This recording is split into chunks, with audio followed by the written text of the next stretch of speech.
सम्मत मैया। अखिलेश, हाँ बबलुआ कुर्सी ला के जरा दिए, जाने का तो गाड़ी से तार तार कर देगा। अबे यार तुम लोग झूठे में गाड़ी से इतना काहे डरते हो बे? हाँ? होलिका दहन में तो बड़ा बड़ा चौकी ला के लोग डाल देते हैं, तो मामूली कुर्सी है। अरे आज भाभी सुबह ही गुड्डू को लेकर अपना मायके चली गई है। अच्छा। तब वही तो भैया तो खुल के होली खेल रहे हैं। अरे अखिलेश भैया जल्दी चलिए, आपके घर में आग लग गई है।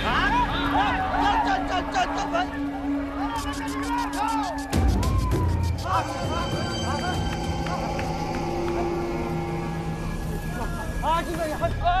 अरे भैया देखिए कैसे आग लग गया। अरे खोल रहे हैं यार उनको। अरे आग लग गया। अरे पता नहीं कैसे आग लग गया भैया, जल्दी भी होनी है।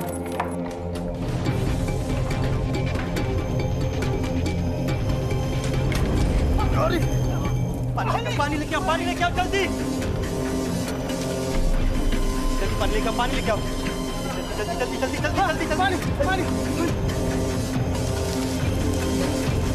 अरे भैया कुछ जल रहा है, कुछ कंबल लेके आओ, कंबल लेके आओ, कंबल लेके आओ, कंबल लेके आओ जल्दी।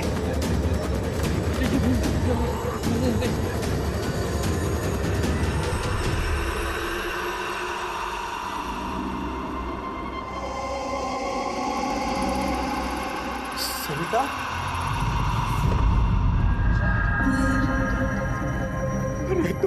ये तो अपने मायके सिधौनी रामपुर गई थी। हे भगवान, ये क्या हो रहा है भगवान? गुड्डू, गुड्डू कहाँ? गुड्डू कहाँ? ये गुड्डू, गुड्डू, गुड्डू कहाँ? गुड्डू, हेलो पुलिस थाना।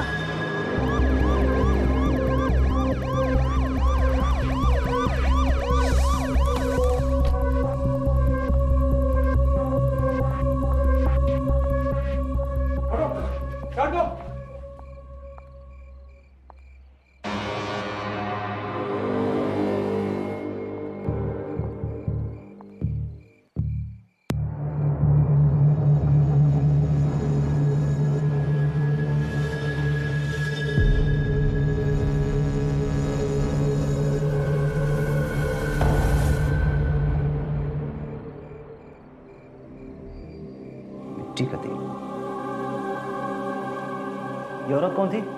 अखिलेश भैया की पत्नी थी साहब। क्या हुआ था तुम दोनों के बीच जो इसने अपने आप को आग लगा दी? नहीं सर, कुछ नहीं हुआ था। सविता ऐसा काहे करेगी सर? हमारा 1 साल का बच्चा भी है और ये तो अपने मायके सिधौरी रामपुरा गई थी सर। सविता रुको, सविता सविता मेरी बात तो सुनो। सविता तुम, सविता सुन तो लो। भाभी तो सुबह ये गुड्डू को लेके मायके चली गई थी। अकेले क्यों गई थी? तुम कहीं नहीं गए? कुछ नहीं सर, हम लोग के बीच बस थोड़ा सा अनबन हुआ, गुस्सा होकर चली गई। अगर ये सिधौनी रामपुर गई थी तो यहाँ कैसे आई? सर मुझे भी नहीं मालूम ये यहाँ कैसे आई। ये तो सर सुबह ही अपने मायके सिधौनी रामपुर चली गई थी। और सर हमारा बच्चा गुड्डू सर कहाँ गायब हो गया वो? कहीं कुछ मालूम नहीं है सर। सुबह से लेकर अब तक आप कहाँ थे? सर मैं यहीं पास में काम करता हूँ। सुबह 11 बजे गया और शाम को 6 बजे आया तो सर ये यहाँ नहीं थी। उसके बाद सर मैं होलिका दहन के लिए बाहर चला गया। वहीं मुझे पता चला, गांव वालों ने बताया कि सर मेरे घर में आग लग गई है। रविकांत जी। Yes sir. सिधौनी रामपुर बनारस के पास पड़ता है ना? हाँ सर। तो बहुत दूर है। हाँ। यानी अगर ट्रेन सुबह 11 बजे निकलती है तो पहुँचते पहुँचते रात के 9 बज जाते हैं। हाँ सर। तुम्हारे हिसाब से अगर वो सिधौनी रामपुर गई थी तो यहाँ कैसे आ सकती है? और वो तुम्हारे बच्चे को भी तो साथ लेकर गई थी। बच्चा कहाँ? एक तरफ होलिका की आग में गोरखपुर के गांव के लोग बुराइयों को आग में समर्पित कर रहे थे और दूसरी तरफ एक औरत सविता अपने ही घर में जल रही थी। जहां एक औरत जो सुबह अपने पति से लड़ के अपने बच्चे और सामान के साथ अपने मायके के लिए चली गई थी और उसका पति घर बंद करके काम पर। फिर कैसे मुमकिन था उस औरत का वापस उस घर में मिलना? कैसे मुमकिन था उसका आग लगा लेना खुद को?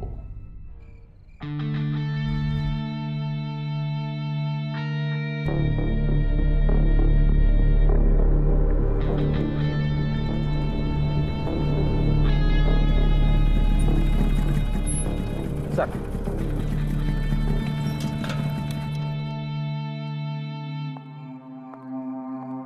सर, यादव जी 11:30 बज गए। 4 किलोमीटर आने में आपको 1 घंटा लग गया। अरे सर, 1 घंटा क्या होता है सर? ये गांव देहात में तो इतना समय खाना खाने के बाद लोग उबासी लेने में निकाल देते हैं। अच्छा, वैसे मामला क्या है सर? यहाँ भी मामला समय का ही है। समझ नहीं आ रहा है कि एक औरत सुबह अपने पति से लड़के अपने बच्चे और सामान लेके अपने मायके गई, फिर शाम को उसकी आधी जली हुई लाश उसके पति के घर कैसे मिली? सिंपल है सर, दहेज के लिए पति ने पत्नी को मार दिया। यादव जी, उसका पति दिन भर बाहर और रात में होलिका दहन में था। तो कौन सी बड़ी बात हो गई सर? हैं? वो घर पे आया होगा, पत्नी को जलाया होगा और उसके बाद होलिका दहन में चला गया होगा। अभी पिछले साल ही एक केस आया था हमारे पास। यादव जी, अब कोई दूसरा केस डिस्कस मत कीजिए, ठीक है? इस केस के बारे में बात करें। उस औरत का एक छोटा सा बच्चा भी था जिसका कोई अता पता नहीं। यादव जी सर, एक काम कीजिए, अखिलेश से उसके पत्नी सविता और उसके बच्चे का फोटो ले लीजिए। ठीक है। और सविता के मायके सिधौनी रामपुर चलते हैं। सिधौनी रामपुर सर, वो तो बनारस के पास है। तो क्या वहाँ के लोकल पुलिस स्टेशन में इन्फॉर्म कर दीजिए। सर, वहाँ पहुँचते पहुँचते तो सवेरा हो जाएगा और कल होली भी है सर। यादव जी, ठीक है सर, चलिए हम थाने में मिलते हैं आपको। ठीक है, चलिए।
जरा विनोद का घर कहाँ? यही है?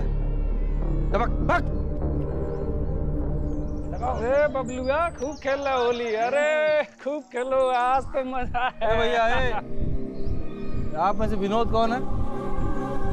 हाँ, मैं विनोद जी। कहिए। आपसे कुछ पूछताछ करनी। पूछताछ? वो आपकी बहन सविता की हत्या हो गई।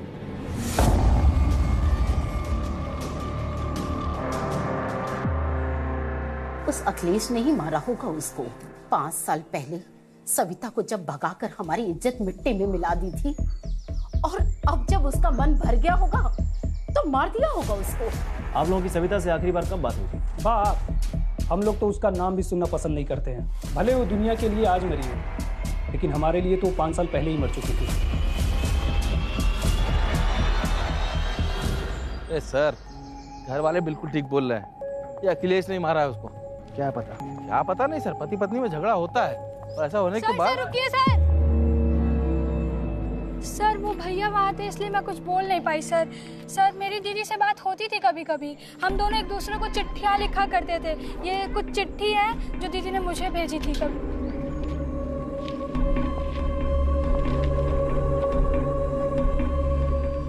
अखिलेश और सविता के बीच कोई समस्या थी क्या?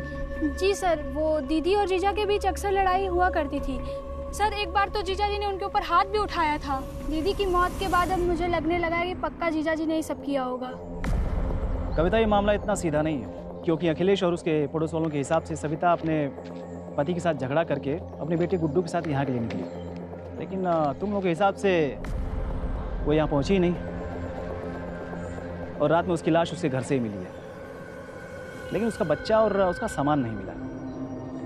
इसलिए इस बारे में कुछ भी कह पाना मुश्किल है कि क्या हुआ। एक छोटे बच्चे को ढूंढ पाना तो और मुश्किल काम है, लेकिन देखते हैं हम क्या कर सकते हैं।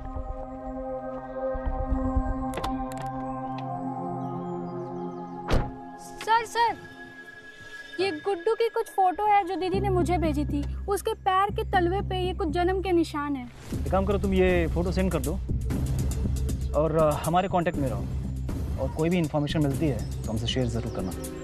यादव जी, नंबर दे दीजिए। जी नंबर 7905966898। हाँ ठीक है, जाओ। सर हम तो पहले से ही कह रहे हैं ये सब कुछ उस अखिलेश का किया जा रहा है। एक बार जहाँ वो काम करता है ना, वहाँ जाके बात करते हैं, सब कुछ दूध का दूध पानी का पानी हो जाएगा। एक काम कीजिए, आप जल्दी से पोस्टमार्टम रिपोर्ट मंगा लीजिए, देखते हैं क्या हो सकता है। जी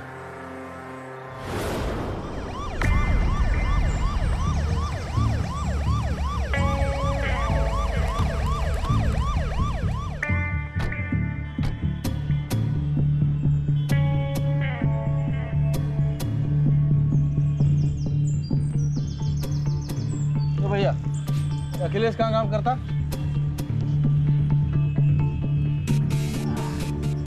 अरे भैया सुनो, ये अखिलेश यही काम करता है क्या? हाँ 27 तारीख कहाँ था वो? 27 तारीख को अखिलेश यहीं था पूरे दिन, 11 बजे करीब आया था वो। अच्छा, हाँ साहब, कुछ उगड़ा उगड़ा सा लग रहा था और काम से यहाँ फोन पे लगा रहता था। उसके बाद 6 बजे के आसपास वो निकल गया।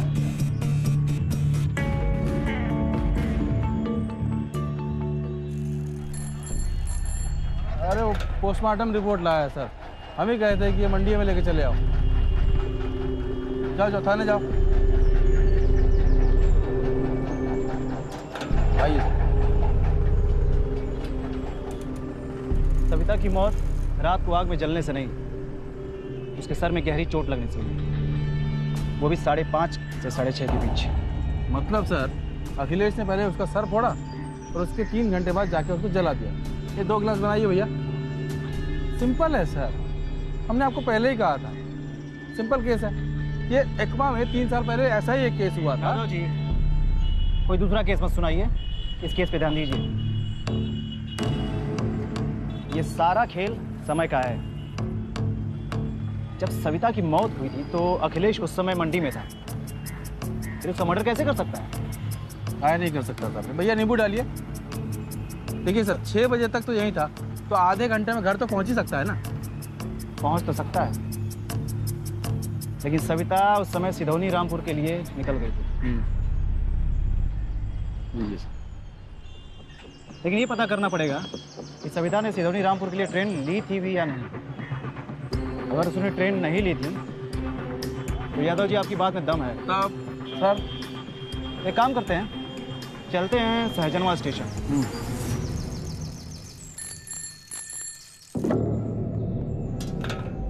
विनोद भैया, विनोद भैया।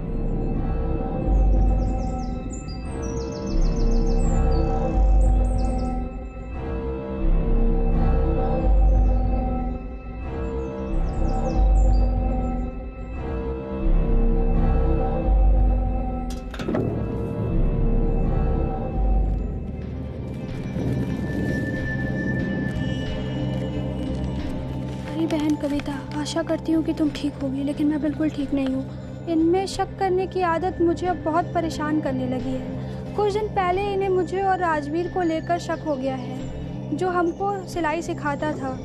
कैसे जिए हम ऐसे आदमी के साथ जिसको हर समय हम पर शक ही रहता है। अरे कविता, किसकी चिट्ठी है? भैया वो मंजू की चिट्ठी है, वो गोरखपुर बुला रही है। उसके एग्जाम्स हैं और उसको एग्जामिनेशन में हेल्प चाहिए और घर के भी काम में हेल्प हो जाएगी। अरे ठीक है, हमको भी गोरखपुर जाना है, पहुंचा देंगे तुमको। सामान रख लो। भैया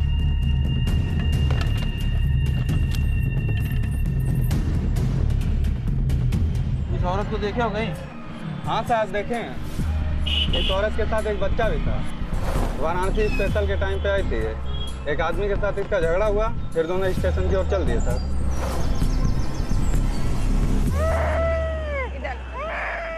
इधर लो ये लो। आवाज सुनने की कटोरिया में दूध भात ले आ।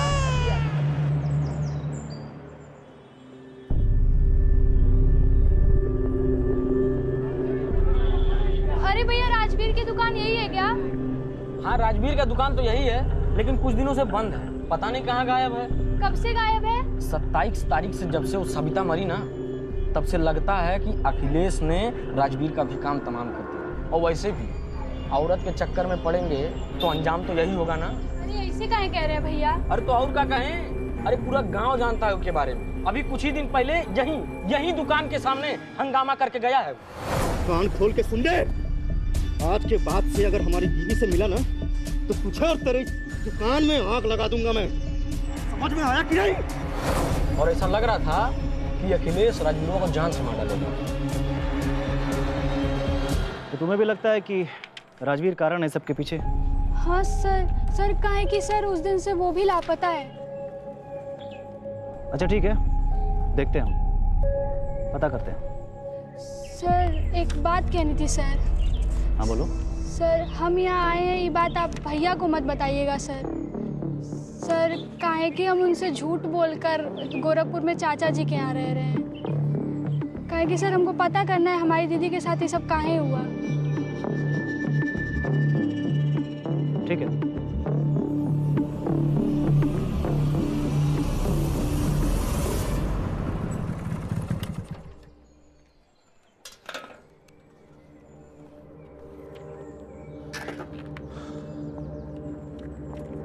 सर। अरे यादव जी, आज फिर लेट हो गए आप। कहाँ सर, कहाँ लेट हो गए? यही तो हमारा रेगुलर टाइम है आने का। वैसे ये लड़की सिधौनी रामपुर से यहाँ क्या करने आई थी? सविता की एक आखिरी चिट्ठी मिली है इसे, जिसमें एक दर्जी राजवीर का पता चला है। उसका सविता को लेकर अखिलेश से झगड़ा चल रहा था और वो भी 27 तारीख से ही लापता है। देखा सर, अब तो आपको कारण मिल ही गया होगा ना कि अखिलेश ने सविता को काहे मारा। यादव जी, सवाल क्यों का नहीं, कैसे का है। सविता सुबह 11 बजे सिधौनी रामपुर जाने के लिए वाराणसी स्पेशल में बैठी और अखिलेश सुबह 11 बजे से लेकर शाम को 6 बजे तक मंडी में ही था। अगर वो पूरा दिन मंडी में था तो सविता के पीछे जो ट्रेन में चढ़ा वो कहीं वो राजवीर पर नहीं था। हो सकता है सर। सविता के सीट के आसपास जो पैसेंजर थे, उनसे बात हुई क्या? हाँ सर, बात हुई, बुलाया। अच्छा ठीक है। एक दे दीजिए, सुबह से भूखा बच्चा है।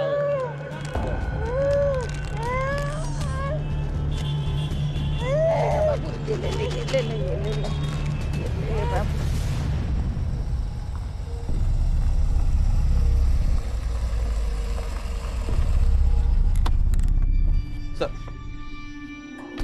सर यही है तो 27 तारीख को उस दिन सविता के साथ यात्रा कर रहे थे।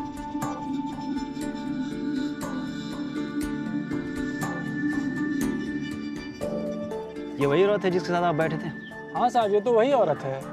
इसके साथ एक बच्चा भी था और ये बहुत घबराई हुई सी लग रही थी और इसका फोन भी काम नहीं कर रहा था। बार बार इधर उधर देख रही थी। ऐसा लग रहा था जैसे किसी से बच रही हो। सलेमपुर तक तो बैठी थी, उसके बाद उतर गई, फिर ना जाने कहाँ गई। ठीक है, तुम जा सकते हो। यादव जी, वाराणसी स्पेशल का सलेमपुर पहुंचने का टाइम क्या है?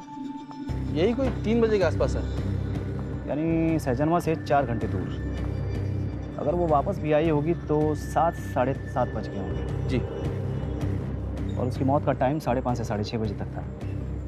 सलेमपुर तो बड़ा स्टेशन है ना? जी। वहाँ CCTV कैमरा ज़रूर लगा होगा। आप एक काम कीजिए, वहाँ जाइए और 27 तारीख की CCTV फुटेज निकलवाइए और देखिए कि सविता वहाँ उतरी थी या नहीं। शायद उसे भी पता चल जाए कि उसका पीछा कौन कर रहा था। हो सकता था सर।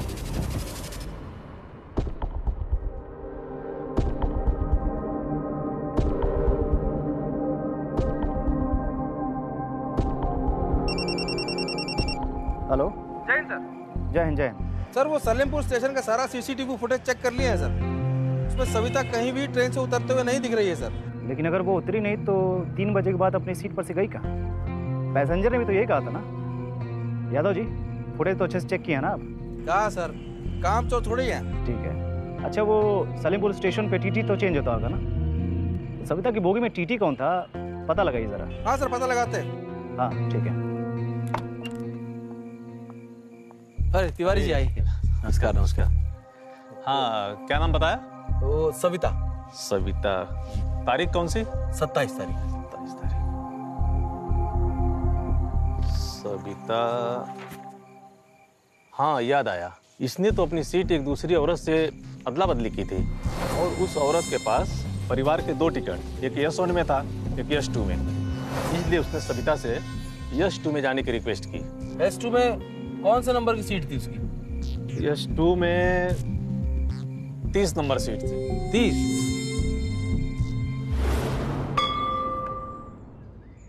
अजीब बात है सर, सविता सलेमपुर स्टेशन पे भी नहीं उतरी, बस वो S1 से S2 में चली गई। हमने उस आदमी को बुलाया सर, जो S2 में उस सविता के सामने वाली सीट पे बैठा था। ठीक है बुलवाई। हाँ। अरे लाओ, आओ।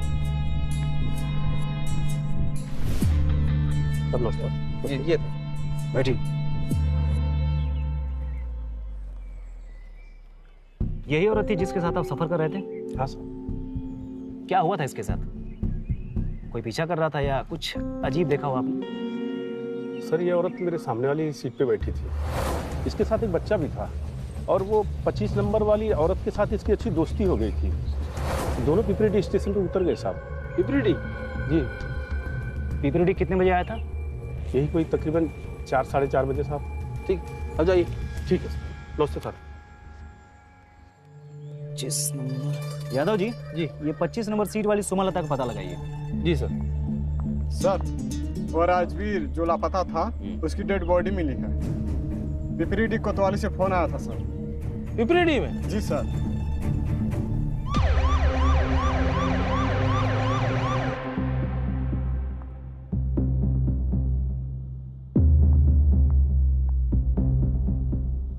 खूनी ने इसकी खोपड़ी भी वैसे ही फोड़ी है जैसे सविता की खोपड़ी फोड़ी थी। रिपोर्ट में इसके मरने का समय क्या दिया गया है? मिनट सर, वही है सर, 5:30 से 6:30 के बीच में। सर, अखिलेश ने दोनों को एक साथ पकड़ा होगा और दोनों को एक साथ मार दिया होगा। अभी हमारे गांव में ऐसा केस आया था सर। बस कीजिए यादव जी, ये भी कोई टाइम है कहानी सुनाने का? इस केस पे फोकस कीजिए, इस केस पे। ठीक है सर। सविता सुबह 11 बजे सहजनवा से सिधौनी रामपुर के लिए निकली। इस पूरे सफर में 10 घंटे का समय लगता है। मतलब रात को 9 बजे वो सिधौनी रामपुर पहुंचती, लेकिन उसकी मौत 5:30 से 6:30 के बीच हो चुकी थी। और सविता पिपरीडी में सुमलता के साथ 4:30 बजे के आसपास उतरी। पिपरीडी में ही राजवीर की लाश मिली थी और इसकी मौत भी पिपरीडी में हुई थी। इसकी मौत का समय भी 5:30 से 6:30 बजे के बीच था। यादव जी, जैसा कि आपका मानना है कि सविता और राजवीर की हत्या अखिलेश ने की, तो इस हिसाब से सविता की हत्या भी पिपरीडी में हुई होगी। सबसे बड़ा सवाल ये है कि सहजनवा से पिपरीडी 5 घंटे का रास्ता है और अखिलेश शाम को 6 बजे तक मंडी में था।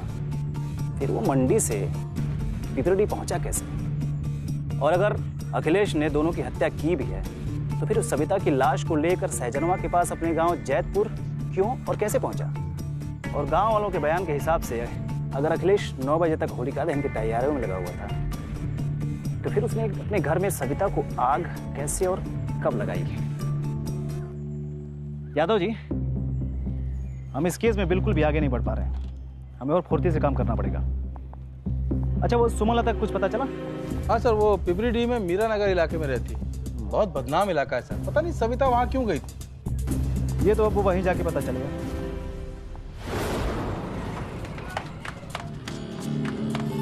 सुमलता कहाँ रहती है? इधर। सुमलता कहाँ रहती है? इस तरफ।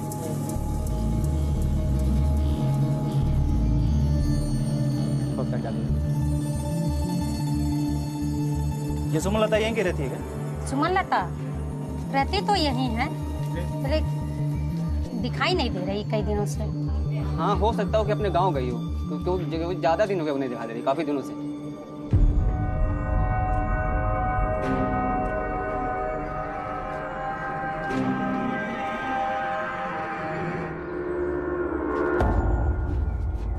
रुक रुक रुक।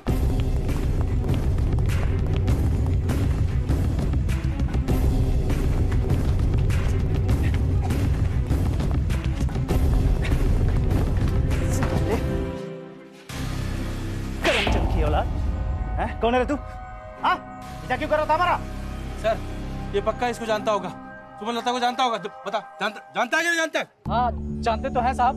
वो हमारे लिए काम करती है, डांस करती है स्टेज पे, और प्राइवेट वाला भी। अभी कहाँ है वो? साहब हमको नहीं मालूम। 4-5 दिन से तो हम खुद खोज रहे हैं, पता नहीं कहाँ है। हम क्या तेरा? शशि। जा से देख, इस औरत और बच्चे को देखा कहीं? हाँ साहब, देखे तो थे। उस दिन ये सुमन के साथ थी, लेकिन कुछ देर बाद एक आदमी आया, उसके पीछे एक और आदमी आया। उसमें से एक ने डंडे से दूसरे के सर पे मार डाला। ये साहब देखकर मैं बिल्कुल डर गया साहब। मैं वहां से भाग गया। फिर आगे क्या हुआ मुझे पता नहीं साहब। एक मिनट रुक। ये देख के बता, यही आदमी थे दोनों? हाँ साहब, पहले ये आदमी आया था, बाद में ये आदमी आया था। पक्का? हाँ, इसीलिए इसको मारा है। कितने बजे?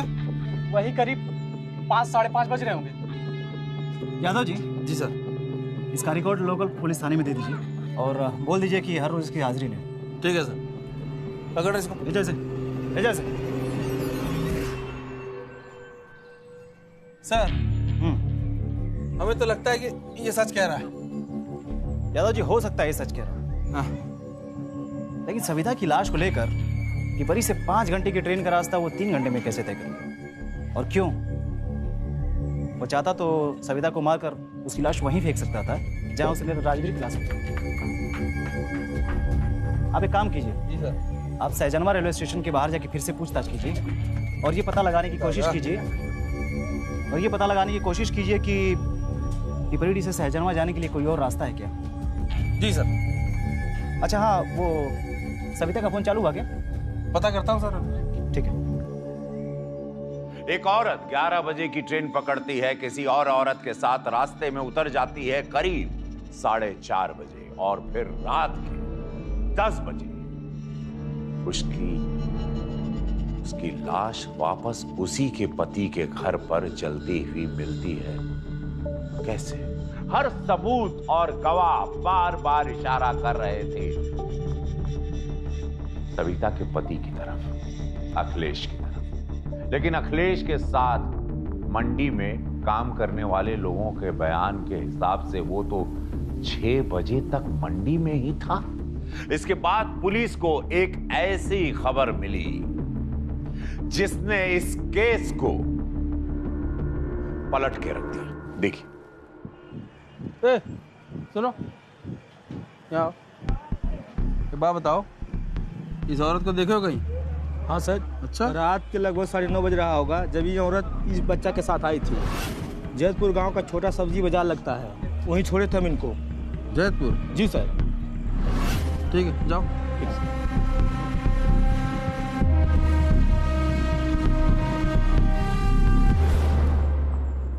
सर। हाँ यादव जी बोलिए। सर, सच बता रहे हैं, इस केस ने तो हमारा दिमाग भन्ना दिया पूरा। क्या हो गया? सर, कौन कब कहाँ कैसे पहुंच रहा है और क्या क्या कर रहा है कुछ समझ में नहीं आ रहा है। वो औरत जो है शाम को मर जाती है और फिर रात को वही औरत स्टेशन के बाहर रात को 9:30 बजे रिक्शा वाले के पास जिंदा दिखती है। कैसे? यादव जी, मेरे हिसाब से कोई तो हमें घुमा रहा है, कंफ्यूज करने की पूरी कोशिश कर रहा है। बहुत जोर से सर। या तो वो शशि है, या रिक्शा वाला, या मंडी वाला। कोई तो झूठ बोल रहा है। सर, सविता का फोन चालू हुआ है। सहजनवा में एगो मोबाइल रिपेयरिंग की दुकान है, वहीं पे हम बात किए हैं। अभी मोबाइल उसी के पास है। सर हाँ। यादव जी चलिए बैठिए। ये पकड़ो।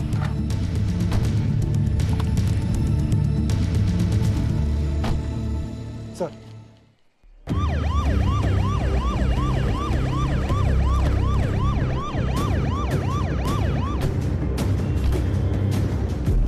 सुनो, इधर आओ। क्या बात है साहब? फोन तुझे कहाँ से मिला ये? सर, हम पे कहाँ चढ़ रहे हैं साहब? हम कुछ नहीं किए हैं। ये फोन तो हमको 27 तारीख को रास्ते में मिला साहब, करीब 9:45 बजे। होलिका दहन था उस दिन। हम रात में दुकान पर ही रुक गए, क्योंकि लड़के लोग दुकान का दरवाजा भी निकाल ले जाते हैं होलिका में जलाने के लिए। हम बस स्टेशन की तरफ जा रहे थे चाय पीने, तभी रिक्शे से ये मोबाइल गिरा। उस रिक्शे में साहब एक औरत बैठी हुई थी। साहब हम फोन रख लिए, सोचे कि बनवा के इस्तेमाल करेंगे, और फोन बनते ही साहब आप लोगों का फोन आ गया। उस रिक्शे का नंबर है तुम्हारे पास कोई? सर नंबर तो याद नहीं, लेकिन पीछे माँ की कृपा लिखा हुआ था। माँ की कृपा? सर ये तो बाबूलाल का रिक्शा है, इसका मतलब वो सही कह रहा था। लेकिन सवाल तो ये है यादव जी कि सविता जब शाम को मर चुकी थी, वो रिक्शे में कैसे पहुंची? इसका मतलब कि रिक्शे में कोई और था जिसके पास वो फोन और बच्चा दोनों था। आखिर वो था कौन? हेलो, अच्छा ठीक है, तुम वो पता मेरे मोबाइल में सेंड कर दो, ठीक है? सुमन लता अहिरौली की रहने वाली है। अच्छा वो अहिरौली वो अखिलेश के गांव जैतपुर के बगल में है ना? हाँ हाँ सर वही है। पर उस दिन उस रिक्शा में कहीं वही तो नहीं थी सुमन लता? चल के सामने सामने पूछ लेते हैं। चलिए सर, चलिए पूछते हैं।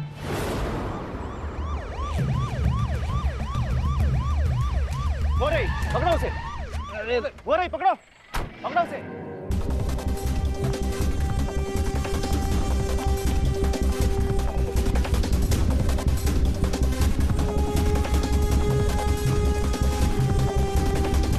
यादव जी,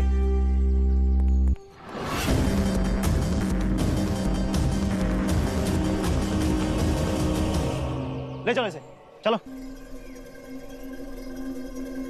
देखो सुमन लता, पहले से ये केस बहुत पेचीदा है। सच सच और सीधा सीधा बता दो कि क्या हुआ था, नहीं तो हमारी महिला कांस्टेबल इतनी कड़क है ना कि तुम्हारा सांस लेना मुश्किल कर देंगी।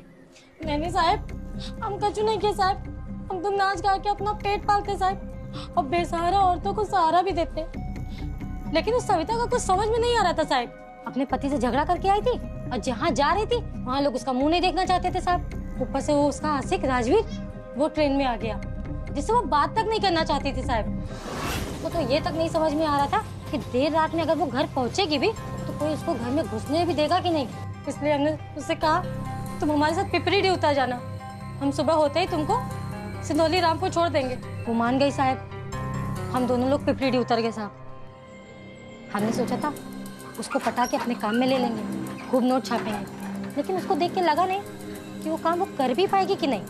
इतने में शशि आ गया। शशि का तो दिमाग ही घूम गया, कहने लगा अगर ये अपने काम में आ गई तो हम लोग खूब नोट छापेंगे। लेकिन सविता ने ये बात सुन ली साहब, वो तो घर से भागने लगी। और रास्ते में वो उसका आशिक राजवीर मिल गया और शशि ने उसको रोकने की कोशिश करी। इतने में ये सब चल ही रहा था साहब कि उसका पति भी आ गया। उसके पति की और उसके आशिक की लड़ाई होने लगी।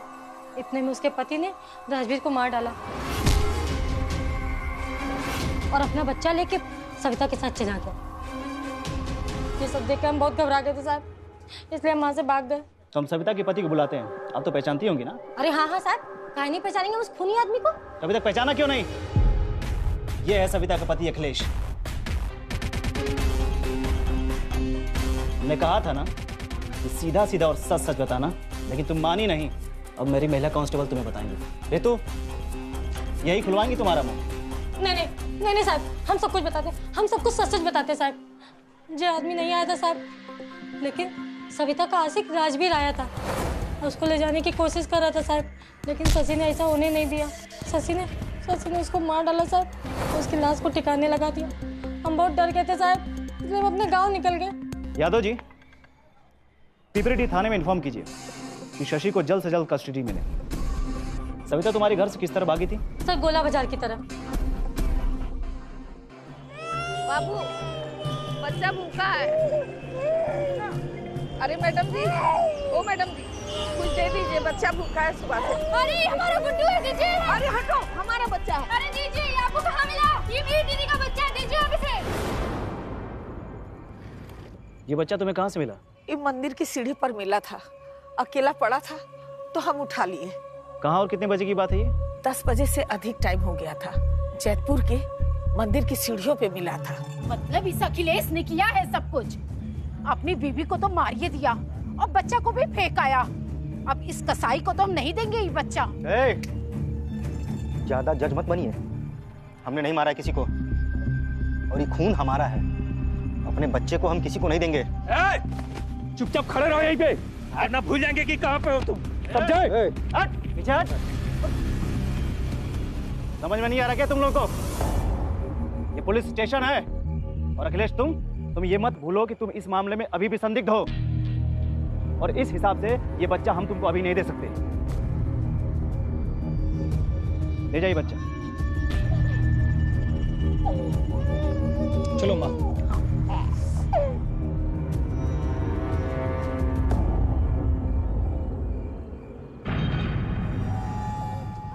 तुम तो गोरखपुर चाचा जी की थी ना, तो यहाँ क्या कर रही थी? इधर उधर घूम के जासूसी कर रही हो। बहुत हो गया तुम्हारा नाटक। अब तुम सीधा सिधवानी रामपुर चलोगी। चलो चलो यहाँ से। साहब ऐसा अनर्थ मत करिए साहब। अरे जब ये लोग अपने खून को नहीं अपनाया तो हमारे खून को कैसे अपनाएगा? आप चाहे कुछ भी सोचें या बोलें, लेकिन हम इनसे अपना बच्चा लेके रहेंगे।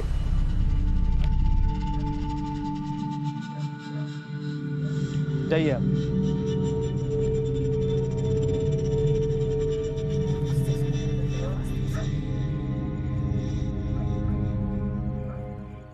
यादव जी, सुमन लता के हिसाब से सविता गोला बाजार की तरफ भागी थी, लेकिन उसका बच्चा फिर जैतपुर में कैसे मिला?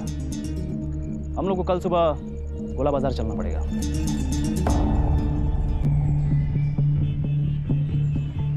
इसे कहीं देखा है चाचा? तुम इधर इसको देखो, देखो इसको। देखिए भैया, आओ 27 तारीख को इस औरत को देखा था क्या? हाँ, ये औरत आई हुई थी, काफी परेशान थी। इसके गोद में एक बच्चा भी था। मैंने पानी पिलाया था इसे, मेरे फोन से फोन भी की थी। किस नंबर से फोन किया था? फोन दिखाना जरा।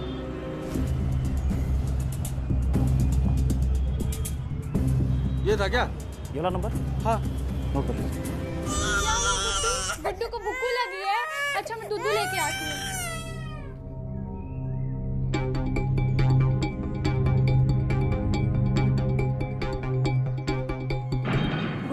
गुड्डू को दूध चाहिए। गुड्डू गुड्डू गुड्डू गुड्डू गुड्डू।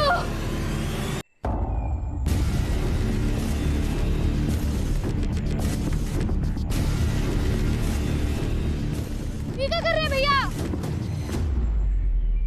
दिखाई नहीं दे रहा है? इसका कहानी साफ कर रहे हैं। ना रहेगा बांस, ना बजेगी बांसुरी। इस कुकर्म की निशानी को तो पहले ही मार देना चाहिए था। नहीं भैया, हम आपके हाथ जोड़ दे भैया, ऐसा मत करिए। नहीं तो तुझको भी अभी यहीं चिंता दफन कर देंगे।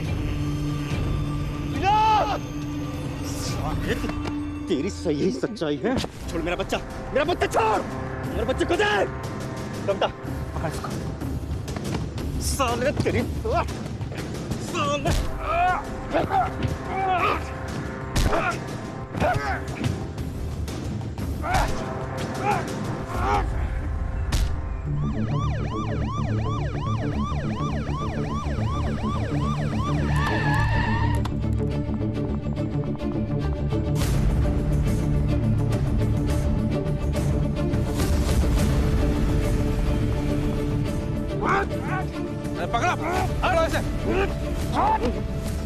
डरी देखी आदमी को, अपने बच्चे को पानी में फेंक रहा था।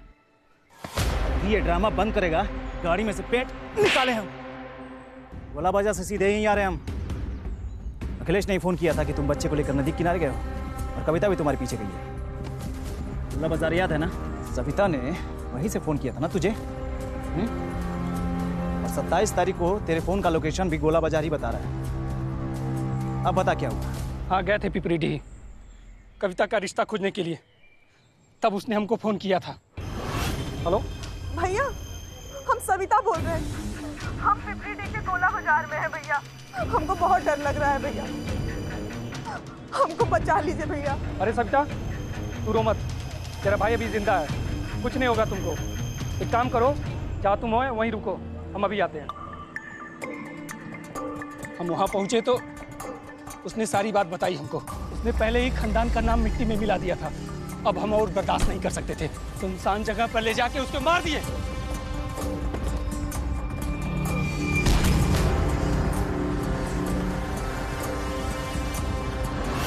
इसे अखिलेश के घर कैसे लेकर गए तुम? झूठ बोल रहा है ये। हमको बचाने के लिए इसकी तो हिम्मत ही नहीं हो रही थी सविता को मारने की, वो तो हम मारे हैं।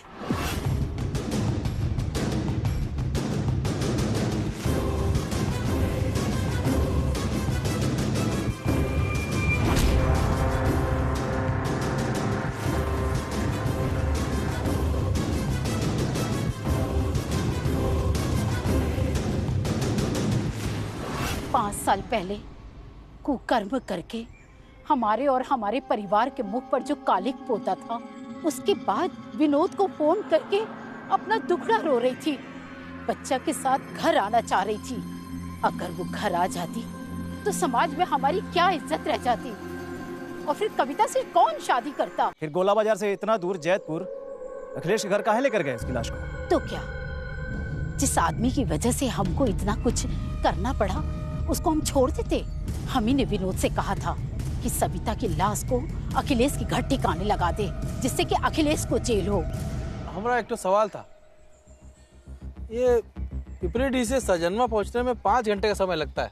हम भी रोड से जाते हैं तो इतना ही समय लगता है। तुम लोग 3-3.5 घंटे में वहां कैसे पहुंच गए? गोला बाजार से आगे नहर के रास्ते एक शॉर्टकट रास्ता है, वो बहुत सुनसान है। उस रास्ते कोई आता जाता नहीं है।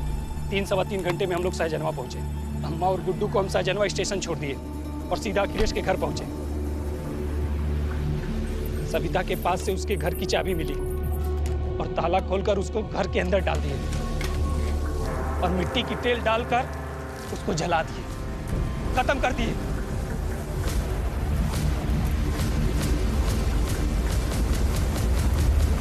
तो औरत आप ही थी जो सहजनवा रेलवे स्टेशन से सैदपुर जाने के लिए रिक्शा पकड़ी थी? हाँ, हम चाहते थे कि पुलिस ये समझे कि सविता इधर ही थी, इसलिए जानबूझकर उसका फोन रिक्शा से हमने फेंक दिया। हम तो बच्चे को भी मार देना चाहते थे, लेकिन हिम्मत नहीं हुई और इसीलिए मंदिर के बाहर उसको छोड़कर चले आए।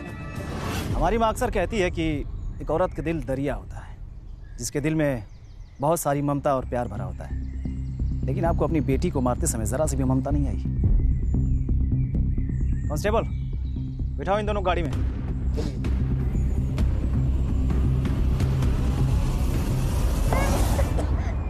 कविता, तुम्हारे ऊपर क्या बीत रही है मैं अच्छी तरह समझ सकता हूँ। कभी भी किसी चीज की जरूरत हो या कुछ कहना हो तो बेहिचक मुझे अपना बड़ा भाई समझ के कह सकते हो। और यादव जी, चलिए अपना वो केस सुना ही दीजिए जो बार बार सुनाना चाहते हैं। अरे छोड़िए सर, जाने दीजिए। आप तो यहाँ से थाने जाएंगे ना? हाँ। हमें जरा घर पे जरूरी काम है, वक्त पे पहुँचना जरूरी है। वक्त पे? जी। वो भी आप? अरे सर, आप सोच रहे हैं कि वक्त का पाबंद हो ही जाए। झूठी शान, इज्जत, परंपरा के आवरण ने एक मां की आंखों पर पर्दा डाल दिया। जिस मां को चाहिए था कि वो अपनी बेटी का स्वागत करती, अपने नाती की बलाएं लेती, उस बेटी को ही एक मां ने बुरी तरह से मार दिया और फिर अपने ही अहंकार को संतुष्ट करने के लिए, अपने दामाद को फंसाने के लिए इतने तिकड़म किए। हासिल क्या हुआ? मिली तो जेल की सलाखें। बेटे का भविष्य खराब हुआ वो अलग, और एक छोटे बच्चे से उसकी मां हमेशा हमेशा के लिए दूर हो गई। तो मैं रवि किशन अब आपसे इजाजत लेता हूं, फिर मिलेंगे एक नई रहस्यमयी कहानी के साथ, मौकाए वारदात पर। तब तक के लिए शुभ रात्रि, जय हिंद।